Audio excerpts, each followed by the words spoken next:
Summit গ্রুপের chairman Mohammad Aziz খান দীর্ঘদিন ধরেই পার্মানেন্ট রেসিডেন্ট হিসাবে সিঙ্গাপুরে বসবাস করে আসছেন। সম্প্রতি তিনি সিঙ্গাপুরের নাগরিকত্ব গ্রহণ করেছেন। দেশটির আইনে দ্বৈত নাগরিকত্বের কোনো সুযোগ নেই বলে আজিজ খানকে বাংলাদেশের নাগরিকত্ব ত্যাগ করতে হয়েছে।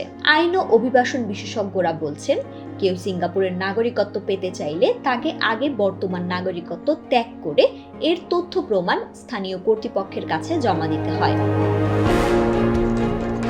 এরপরে তিনি দেশটির নাগরিক হওয়ার সুযোগ পান। আজিজ খানের ক্ষেত্রেও সেটিই ঘটেছে। 7 বছর ধরেই দক্ষিণ পূর্ব এশিয়ার দেশ সিঙ্গাপুরের শীর্ষ 50 ধনীর তালিকায় আছেন বাংলাদেশের সামিট গ্রুপের চেয়ারম্যান মোহাম্মদ আজিজ খান। মার্কিন সাময়িকী ফোর্বসের করা এ তালিকায় তিনি প্রথম জায়গা করে নেন 2018 সালে। এতদিন পর্যন্ত এ তালিকায় তার নাম এসেছে একমাত্র বাংলাদেশি নাগরিক হিসেবে।